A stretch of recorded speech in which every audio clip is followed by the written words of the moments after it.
जय गुरु जी, शुक्राना गुरु जी। जय गुरु जी संगत जी। संगत जी, आज हम जानेंगे कैसे हमारे गुरु जी महाराज एक जगह पर प्रेजेंट होते हुए दूसरी जगह पर अपनी संगत को दर्शन देते हैं।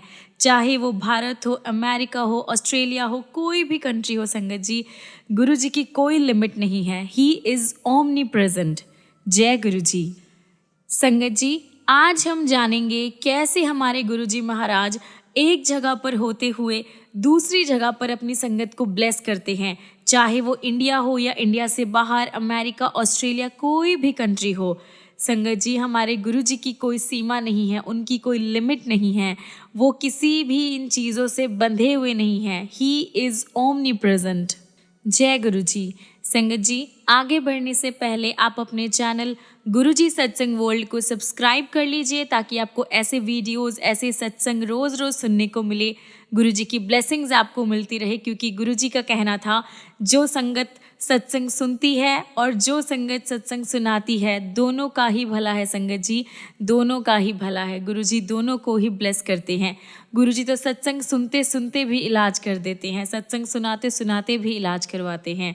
इसीलिए संगत जी, आप अपने चैनल को सब्सक्राइब कर लीजिए, अपने दोस्तों के साथ शेयर कीजिए, अपने गुरु परिवार के साथ शेयर कीजिए, ताकि वो भी हमारे चैनल के साथ, हमारे गुरुजी के साथ, हमारी प्यारी संगत के साथ जुड़ सके। वो उन्हें भी गुरु परिवार का प्यार मिल सके, उनका संग मिल सके। जय गुरु जी, शुक्राना गुरु जी। और हाँ संगत जी, आप में से कोई अपना सत्संग हमारे साथ शेयर करना चाहता है, अपनी प्यारी गुरु संगत के साथ शेयर करना चाहता है, तो नीचे दिए गए ईमेल आईडी या फिर हमें कॉन्टैक्ट नंबर पर आप मैसेज कर सकते हैं। आप व्हाट्सएप पे हमें लिखकर भेज सकते हैं या फिर हमें रिटन नोट्स भेज सकते हैं। आपके सत्संग भी बहुत जल्दी शेयर किए जाएंगे। बस आप ध्यान रखिएगा कि आपकी राइटिंग जो है थोड़ी सुंदर हो, ताकि हमें उसे पढ़ने में आसानी हो और हम आसानी से संगत के साथ अपना सत्संग जो है शेयर कर सके। जय गुरु जी, शुक्राना गुरु जी। संगत जी, आज हम सुनेंगे सुखी हैरिसन आंटी का सत्संग, जो कि डबलिन आयरलैंड से है। जय गुरु जी। संगत जी, आंटी जी लिखते हैं, आदरणीय गुरु जी महाराज, आपके कमल चरणों में नतमस्तक होकर हार्दिक प्रेम और आभार से मैं अपने एक्सपीरियंस लिखने का साहस कर रही हूँ। कृपया मेरा मार्गदर्शन कीजिए। मैं जानती हूँ कि हर दिन, हर सेकंड, हर श्वास जो मैं लेती हूँ आपकी दया के कारण है, आपकी ब्लेसिंग्स के कारण है। फिर मैं आपके दिव्य उपकार, आपके ब्लेसिंग्स के जो एक्सपीरियंस है, उनको कहाँ से लिखना शुरू करूँ? गुरुजी, आपके प्रेम पर तो मैं ऐसे कई ग्रंथ लिख सकती हूँ। गुरुजी, मैं अपने एक्सपीरियंस उनके साथ बांट रही हूँ जिन्हें आपके द्वार पर पहुँचकर आपकी दिव्य आभा देखने का सौभाग्य प्राप्त हुआ है, आपकी ब्लेसिंग्स देखने का उनको एक मौका मिला है, या वो लकी है जिन्हें आपकी ब्लेसिंग्स देखने को मिलेगी। जय गुरु जी। संगत जी, गुरु जी महाराज पूरी सृष्टि में हैं और पूरी सृष्टि उनमें समाई हुई है। इस संसार में उनकी जो पावर है, उसके अलावा या उससे ज़्यादा और कुछ नहीं है। संगत जी, गुरुजी सर्व विद्यमान है। संगत जी, यह फैलती हुई दुनिया एक फूलते बुलबुले की तरह है जो फूटने को तैयार है, लेकिन जब तक गुरुजी हमारी लाइफ में हैं, यह नहीं फूटेगा। संगत जी, शादी के कई सालों तक डेविड और मेरी कोई संतान नहीं हुई थी, हमें कोई बच्चा नहीं हुआ था। हम काफ़ी ज़्यादा परेशान थे और हमने काफ़ी ज़्यादा एग्जामिनेशंस भी करवाए, डॉक्टर्स को भी दिखाया, पर कुछ नहीं हुआ। फरवरी 1991 में मैं इंडिया से एक बच्चा गोद लेने का सोच रही थी। मैंने डबलिन में 48 सर्पेटाइन रास्ते पर एक गुरुद्वारा साहिब है, वहाँ जाकर भगवान से बात करने की तय किया। गुरुद्वारे पहुंचकर मैं उनसे बातें करने लगी। मैंने उनको कहा कि वह मेरे फादर और मैं उनकी बेटी, मेरी एक ही प्रॉब्लम है। मैंने उनसे रिक्वेस्ट की, मेरे लिए न सही मेरे हस्बैंड के लिए मुझे एक बच्चा दे दे। उन्हें भी गोद लिया गया था और उन्हें किसी को अपनी संतान या अपना बच्चा कहने में काफ़ी सुख मिलेगा। संगत जी, मैं अपनी प्रार्थना, अपनी प्रेयर को स्वर्ग की तरफ भेजकर बहुत ही कॉन्फिडेंस के साथ अपने घर वापस आ गई। 1 महीने के बाद मुझे अपने प्रेग्नेंट होने का एहसास हुआ। मैंने अपने एडवाइज़र डॉक्टर लेनेहन और अपने फैमिली डॉक्टर को फ़ोन पर प्रेग्नेंट होने की बात बताई। उन्होंने मुझे प्रेगनेंसी टेस्ट करवाने के लिए कहा, क्योंकि जो मेरे जैसे पेशेंट्स होते हैं उनको प्रेगनेंसी का एहसास भी हो सकता है बिना प्रेग्नेंट हुए। मैंने जवाब दिया कि मुझे 100% भरोसा है और फिर मैंने अपने बाबा जी गुरु नानक को उनके आशीर्वाद के लिए उनका धन्यवाद किया। और संगत जी, 9 महीने के बाद मैंने एक सुंदर सी बेटी को जन्म दिया। सारे बहुत खुश थे, चारों ओर खुशी का वातावरण, खुशी का एनवायरनमेंट छा गया। टाइम बीतने के साथ साथ मुझे ऐसा लगा कि मेरी बच्ची के साथ कुछ ठीक नहीं है, कुछ गलत हो रहा है। मैं पैरामेडिकल की ट्रेनिंग ले चुकी हूँ और मुझे ऐसा एहसास हुआ कि वह आँखों से कनेक्शन नहीं कर रही थी, वह सुन नहीं सकती थी, मुस्कुराती या हंसती नहीं थी और कुछ आवाज़ें भी नहीं करती थी या फिर कुछ अलग हरकतें जो उसकी उम्र के बच्चे कर सकते हैं वह नहीं कर रही थी। मैं फिर अपने आप को समझाती थी, डांटती थी कि मैं काम पर नहीं हूँ, जो मैं अपने ही बच्चों में कमियाँ निकाल रही हूँ। मैंने अपने आप को कहते हुए सुना, तुम माँ हो, यह तुम्हारी संतान है, यह तुम्हारी बेटी है, इसमें बीमारियाँ ढूंढना बंद करो। घर पर तुम एक डॉक्टर नहीं हो, इसलिए ये तुम्हारा घर है, कोई काम की जगह नहीं जो तुम इसमें बीमारियां ढूंढ रही हो। लेकिन मेरी आत्मा जो है काफ़ी परेशान थी। फिर मैं उसको एग्जामिनेशन के लिए ले ही गई। वहाँ पे जो स्पेशलिस्ट था उसने एक अलग ही रास्ता अपनाते हुए मुझे वर्ल्ड के सबसे अच्छे, मतलब जहाँ मैं रह रही थी वहाँ के सबसे अच्छे नर्व स्पेशलिस्ट के पास भेजा और फिर वहाँ से मेरी प्रॉब्लम्स शुरू हुई। वहाँ पे उसका CT scan, head scan, ECG और काफ़ी सारे अलग टेस्ट हुए। उसके बाद डॉक्टर्स ने अपना डिसीजन सुनाया कि उसे सेरेब्रल की प्रॉब्लम है, that is head related problem. हमें बताया गया कि शीना कभी बैठ या चल नहीं पाएगी और टाइम के साथ उसकी जो फेस की शेप है, उसका जो फेस का आकार है वो भी डिस्टॉर्ट हो जाएगा। फिजिकली और मेंटली वह हैंडीकैप रहेगी। मेरे हस्बैंड डेविड काफ़ी ज़्यादा परेशान थे। मैं अंदर से टूट चुकी थी और बहुत ही ज़्यादा गुस्से में आकर मैं चिल्लाई कि हे भगवान, आप मेरे साथ ऐसा कैसे कर सकते हैं? कैसे? भगवान, आप मेरे पिता नहीं हैं। डेविड ने मेरे मुंह पर हाथ रखकर कहा कि भगवान के बारे में इस तरह की बातें नहीं करी जाती है।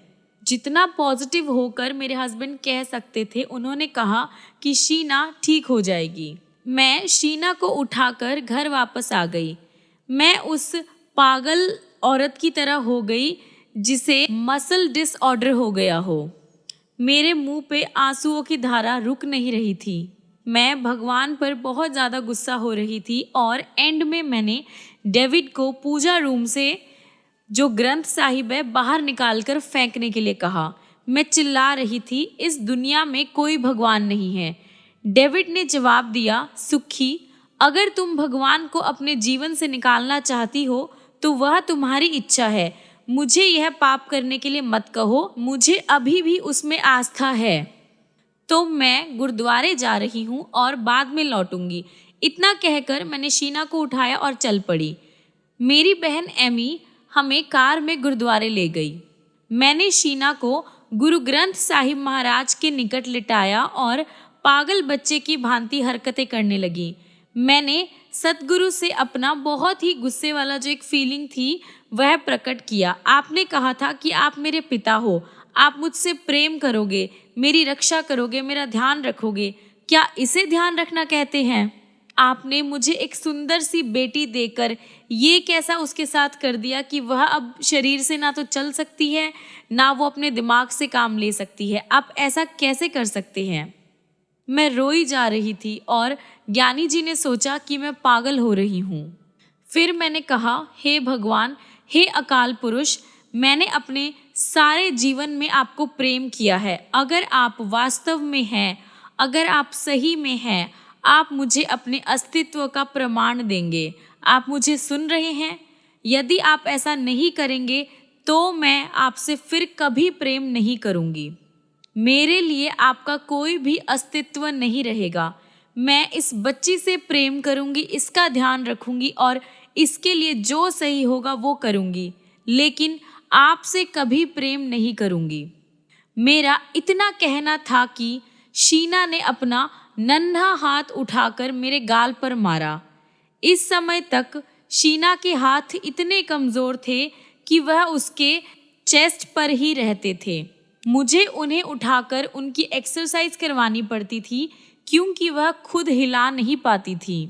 मैं एक्साइटेड थी, मुझे पता था कि मेरे प्रभु ने जवाब दिया है। मैं उनके चरणों में गिर पड़ी, उनसे माफ़ी मांगने लगी और ज्ञानी जी को ग्रंथ साहिब से एक वाक्य निकालने को कहा। दिव्य संदेश था कि समय के साथ सब ठीक हो जाएगा। और एंड में मैंने शीना को उठाया और घर आ गई। मैं गुरु नानक देव से शीना को ठीक करने के लिए प्रेयर करने लगी ताकि वह अपने कमरे से हमारे कमरे तक आ सके, भूख लगने पर अपने मुंह और पेट की ओर उंगली कर सके, या फिर उसके शरीर के किसी भी अंग में दर्द हो तो वह उंगली कर सके। मैं इतनी ही कामनाएं कर रही थी क्योंकि मुझे लगता था कि वह मानसिक रूप से परेशान थी और पॉसिबल था कि भगवान हमारी इतनी ही आकांक्षा या इतनी ही इच्छा पूरी कर सकेंगे। डेविड भगवान से शीना को ठीक करने के लिए प्रेयर करते थे। उनके मन में मेरे से ज़्यादा विश्वास था। मेरी सिस्टर एक चाइल्ड की स्पेशलिस्ट थी, चाइल्ड पेशेंट्स की, तो वह इंग्लैंड से डेविड को शीना की जो प्रॉब्लम थी उसके बारे में समझाने आई। उसने कहा कि शीना फिजिकल रूप से हैंडीकैप रहेगी और टाइम के साथ उसकी जो फेस का जो आकार है वो भी डिस्टॉर्टेड हो जाएगा, यानी खराब हो जाएगा। उसने डेविड को जो भी सिचुएशन थी उसके साथ समझौता कर लेने के लिए कहा। वह थोड़े से परेशान हुए, लेकिन फिर भी उनको भगवान पे विश्वास रहा कि सब कुछ ठीक हो जाएगा। जो उनको बताया गया उसे सुनकर वह थोड़े परेशान हुए। इस समय भगवान के साथ मेरी यात्रा, मेरी आध्यात्मिक यात्रा आरंभ हुई, मेरी रियल जर्नी शुरू हुई। मैंने भगवान के जो शब्द उनको स्वीकार किया और तय किया कि मुझे अमृत वेला में प्रार्थना करनी चाहिए। आधी रात को 2 बजे बिना शोर किए उठकर मैं अपने हाथ और पैरों पर जल छिड़क लेती थी और हाथ मुंह धोकर प्रार्थना करती थी। मैं उनको कहती थी कि मैं उनके पास बिल्कुल स्वच्छ होकर आई हूँ। स्नान करने से, नहाने से मेरे पति उठ जाते और गुस्सा होते और फिर मेरी जो प्रेयर है वह असफल रह जाती। इसके बाद मैं चुपचाप बेड में डेविड के उठने से पहले आकर सो जाती। यह कुछ 17 मंथ्स तक चलते रहा। इस ड्यूरेशन में शीना के अलग अलग ट्रीटमेंट्स चलते रहे, फिजिकल, मेंटल, हर एक चीज़ के ट्रीटमेंट्स चलते रहे। घर में हम टायर वाली चेयर और लिफ्ट लगाने का सोच रहे थे। एक शाम को मैं रहरास साहिब पाठ बाबा जी को अर्पण कर रही थी और मेरी बहन अमरजीत नीचे शीना को देख रही थी। अचानक मैंने उसे चिल्लाते हुए सुना, सुखी, शीना चल रही है। मुझे उसका कहा समझ नहीं आया और मैं उससे पाठ में अड़चन डालने के लिए नाराज हुई। पूरा पाठ करके मैं नीचे गई और मेरी आंखों के सामने शीना एक कुर्सी से दूसरी कुर्सी तक दौड़ रही थी। एक चमत्कार हुआ था जो साइंटिफिकली इम्पॉसिबल था। वह खुलकर हंस रही थी। डेविड जब काम से लौटे तो हम तीनों भगवान को धन्यवाद देने जमीन पर लेट गए, नतमस्तक हो गए। जो कुछ भी हो रहा था वह अनबिलीवेबल था। वह चल रही थी। हमने उसे बार बार वही करने के लिए कहा। हम इतने खुश थे कि हम रो पड़े। ईश्वर ने हमारी प्रेयर्स सुन ली थी, उनको स्वीकार कर ली थी। हमने गुरुद्वारे जाकर भगवान को धन्यवाद दिया। अपनी बेटी की हेल्प करने के लिए, उसको चलाने के लिए हमने उनका बहुत बहुत धन्यवाद किया।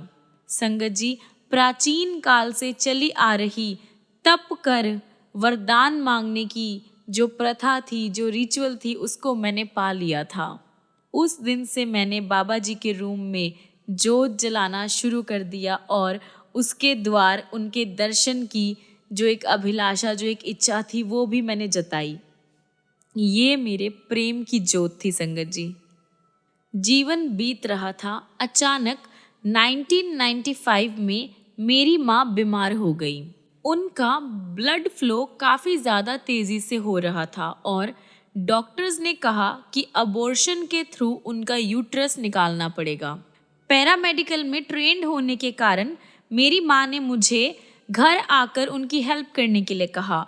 मैंने उन्हें शीना की बीमारी के बारे में कुछ नहीं बताया था। कुछ समय पहले ही डेविड भी अपनी नौकरी से हाथ धो बैठे थे। फिर भी हमने तय किया कि शीना और मैं इंडिया जाएंगे। वैसे तो शीना काफ़ी ज़्यादा इम्प्रूव कर रही थी, लेकिन फिर भी उसकी जो हमें प्रोग्रेस थी उसमें दो चीज़ें इम्पॉर्टेंट थी। एक, वह बोल नहीं पा रही थी और दूसरा, वह आम खाना नहीं खा पा रही थी और हमें उसे कुछ स्पेशल खाने को देना पड़ता था। इंडिया में रहते हुए उसके लिए यह चीज़ों का ध्यान रखना बहुत ज़रूरी था और इसका मतलब ये था कि हमें ट्रैवलिंग के टाइम काफ़ी ज़्यादा चीज़ें हमें अपने पास रखनी होगी। हम एयरपोर्ट पर ज़्यादा सामान लेकर पहुँचे तो वहाँ पे जो स्टाफ था उसने हमसे एक्स्ट्रा बैगेज के लिए पैसों की मांग करी। हमारे लिए यह पॉसिबल नहीं था और मैं काफ़ी ज़्यादा परेशान हो गई। मैं अंदर ही अंदर रो रही थी कि हे भगवान, हे प्रभु, कुछ कीजिए। वहाँ पर मेरी माँ परेशान है और यहाँ पर मेरी बेटी। मेरे पास देने के लिए पैसे नहीं हैं, मैं क्या करूँ? ऑब्वियसली उसी टाइम गुरुजी, जिन्हें मैं इस टाइम तक जानती नहीं थी, उन्होंने चंडीगढ़ में संगत को कहा कि बेटी ने उन्हें आयरलैंड में बुलाया है और उन्हें वहाँ जाना है। इसी टाइम स्टाफ ने मेरी ओर मुड़कर देखा और कहा कि मैं आगे जा सकती हूँ। उसने ये भी कहा कि ज़्यादा बैगेज के लिए मुझे कोई भी पैसे देने की ज़रूरत नहीं है। मैंने अपने गुरु नानक को इसकी सहायता के लिए धन्यवाद दिया और मैंने इस बारे में ज़्यादा नहीं सोचा। मेरी छोटी बहन ने मुझे गुरुजी महाराज के दर्शन के लिए विनती की थी। मेरी माँ की सर्जरी से पहले उनके कमरे में बहुत ही ज़्यादा एक खुशबू आई, तेज खुशबू। सर्जरी के बाद मेरी माँ की बॉडी से जो यूट्रस निकला था वह सफ़ेद रंग का हो गया और यह ठीक थी। कैंसर के कोई भी निशान नहीं थे। उस टाइम हमने इन सारी जो चीज़ें हुई थी उसके बारे में कुछ नहीं सोचा, लेकिन अब जब हम सोचते हैं तो हमें ऐसा लगता है कि उस टाइम हमने उन्हें नहीं पहचाना और उनको अपने दिल में जगह नहीं दी। एक दिन माँ की सर्जरी के बाद मैं चंडीगढ़ के सेक्टर 35 में अपने भाई के घर बैठी हुई थी जब मैंने कुछ लोगों को गुरुजी के बारे में बातें करते हुए सुना। उनमें मेरी भाभी के भाई गिक्की भी थे जो गुरुजी की संगत थे। मुझे ऐसा लगा कि मुझे कोई बुला रहा है। मैंने पूछा कि क्या मैं गुरुजी से मिल सकती हूँ और मेरे परिवार वाले काफ़ी ज़्यादा शॉक्ड रह गए क्योंकि मैं कभी किसी पंडित, पुजारी, संत या धार्मिक लोगों के पास नहीं जाती थी। मैं गुरु नानक के जो उपदेश होते हैं सिर्फ उनके ऊपर ही चलती थी और उन्होंने ऐसे लोगों के पास जाने को मना किया था। उन्होंने कहा, सुखी, हमने कभी तुमसे इस बारे में पूछा नहीं था क्योंकि तुम इनमें विश्वास नहीं करती हो। उस शाम जब मैं गुरुजी के पास गई और कार से उतर रही थी तो गुरुजी ने संगत को बताया, बेटी आई है। उनके मंदिर में एंटर करके मैंने उनके कमल चरणों को स्पर्श किया। उन्होंने मुझे दिव्य प्रसाद दिया और बैठने के लिए कहा। वह उठकर मेरे पास आकर बैठ गए। उन्होंने मेरी बीमारियां, मेरी सर्जरीज, आयरलैंड में मेरा घर, उसकी सजावट, हर एक रूम की चीज़ें, सब कुछ उन्होंने डिटेल में बताना शुरू कर दिया और मैं हैरान रह गई। फिर गुरुजी ने कहा कि वह वही है, अपने रंग रूप में एक जमा एक दो ही होते हैं, तीन नहीं। उन्हें बहुत कुछ दिखाना और सिद्ध करना बाकी है।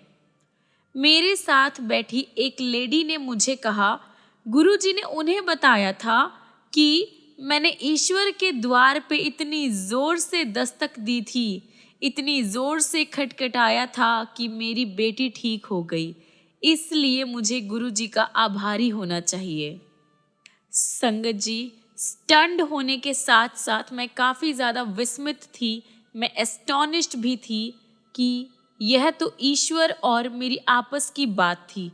गुरुजी को इस बारे में कैसे पता? मैंने उनकी ओर देखा। पहले मैंने सवाल किया कि क्या यह सच में हो रहा है, और फूट फूट कर रोने लगी।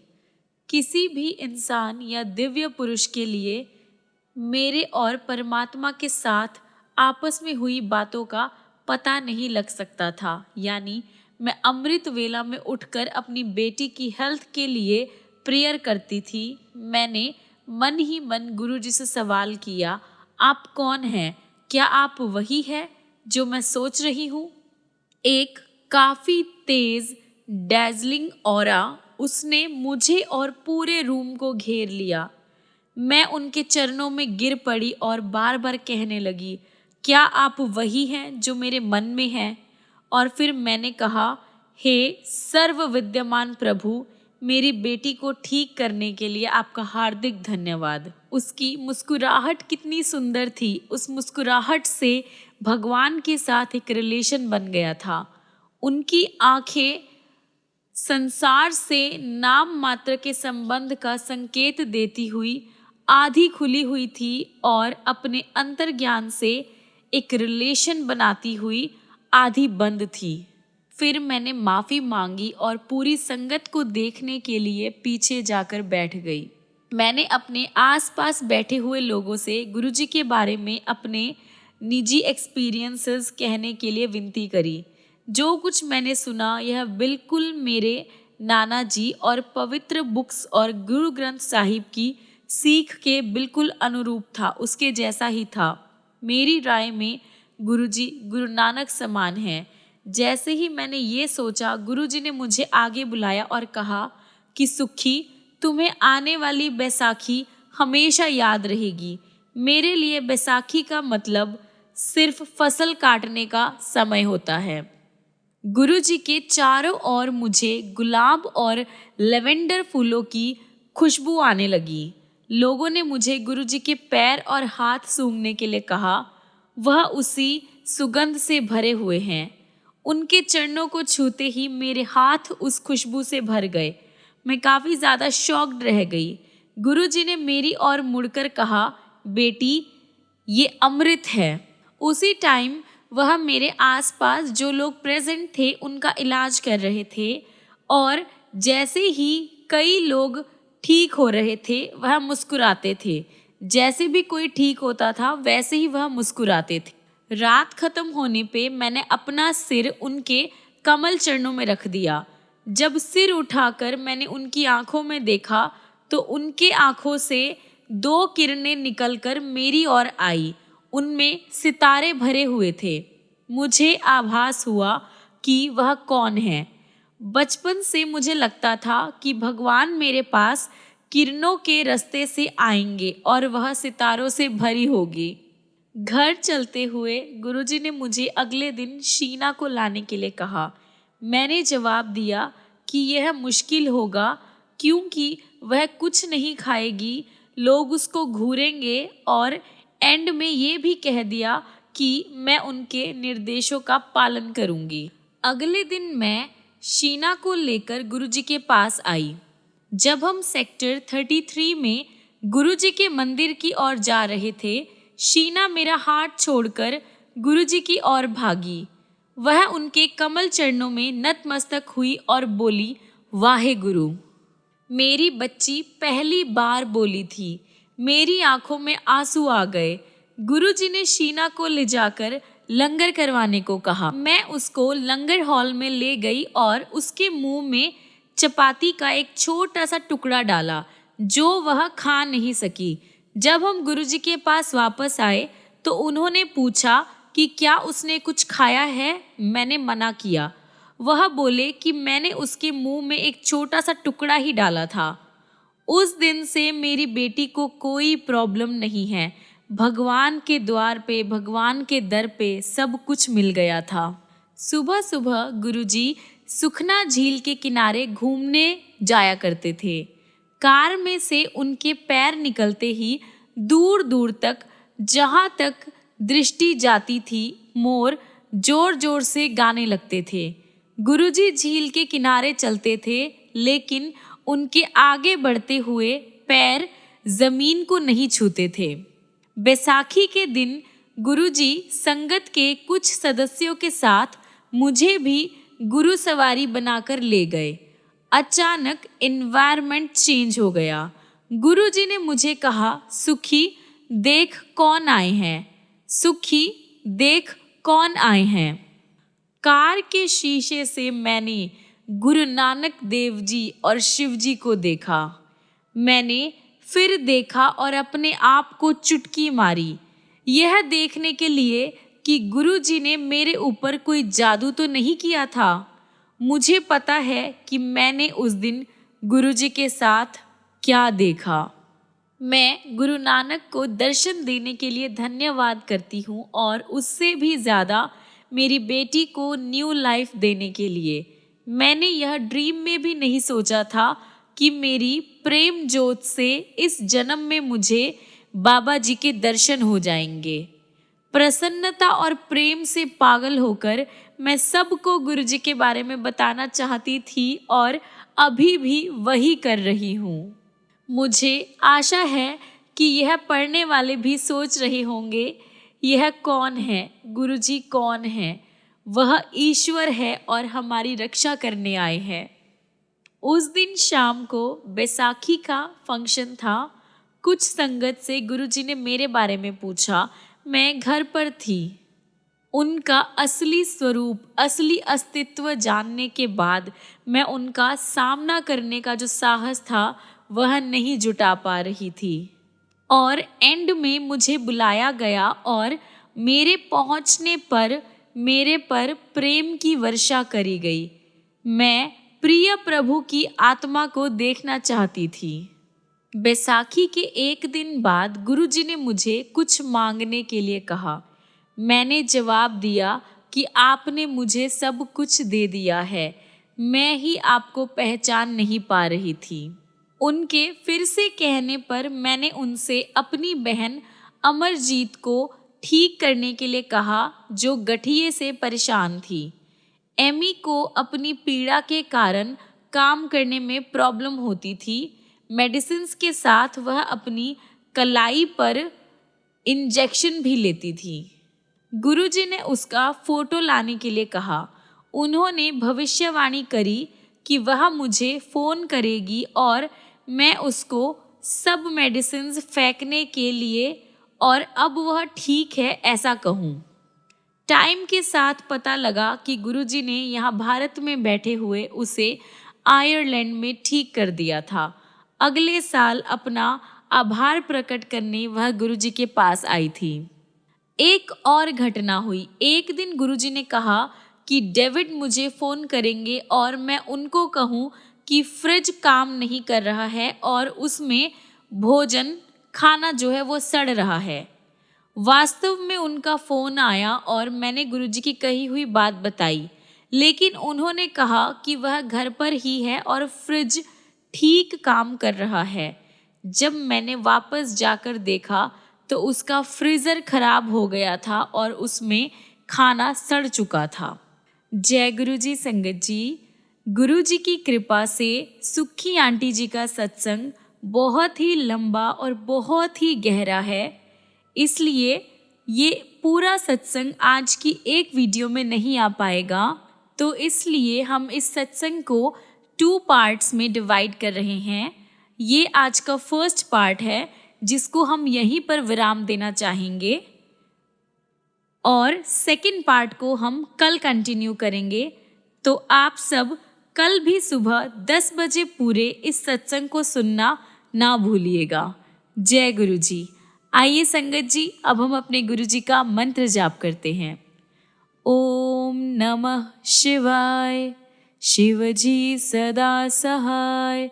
ओम नमः शिवाय, गुरु जी सदा सहाय।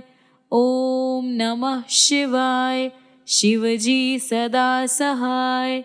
ओम नमः शिवाय, गुरु जी सदा सहाय। ओम नमः शिवाय, शिव जी सदा सहाय। ओम नमः शिवाय, गुरु जी सदा सहाय। ओम नमः शिवाय, शिव जी सदा सहाय। ओम नमः शिवाय, गुरु जी सदा सहाय। ओम नमः शिवाय, शिव जी सदा सहाय। ओम नमः शिवाय, गुरु जी सदा सहाय। जय गुरु जी, शुक्राना गुरु जी। जय गुरु जी संगत जी, मिलते हैं अगली वीडियो में अगले ऐसे ही और प्यारे प्यारे सत्संग लेकर, प्यारे प्यारे गुरु जी की ब्लेसिंग्स लेकर, बहुत सारे हमारे गुरु जी के चमत्कार लेकर। तब तक के लिए गुरु जी आपको बहुत सारी खुशियाँ दे, बहुत सारी ब्लेसिंग्स दे, बहुत सारा प्यार करे और आप भी गुरु जी को बस दिल से प्यार करते रहिए संगत जी। और संगत जी, कल आप फिर से इस सत्संग को कंटिन्यूशन में सुनना मत भूलिएगा, बिकॉज़ सुखी आंटी का सत्संग बहुत ही ज़्यादा डीप है और बहुत ही ज़्यादा इमोशनल भी है, जिसके साथ आप दिल से कनेक्ट भी कर सकते हैं और आप अपनी लाइफ के लिए ब्लेसिंग्स भी ले सकते हैं। इसलिए संगत जी, इस सत्संग का सेकंड पार्ट आपके लिए कल सुबह 10 बजे अपलोड किया जाएगा। जय गुरु जी, शुक्राना गुरु जी। जय गुरु जी संगत जी।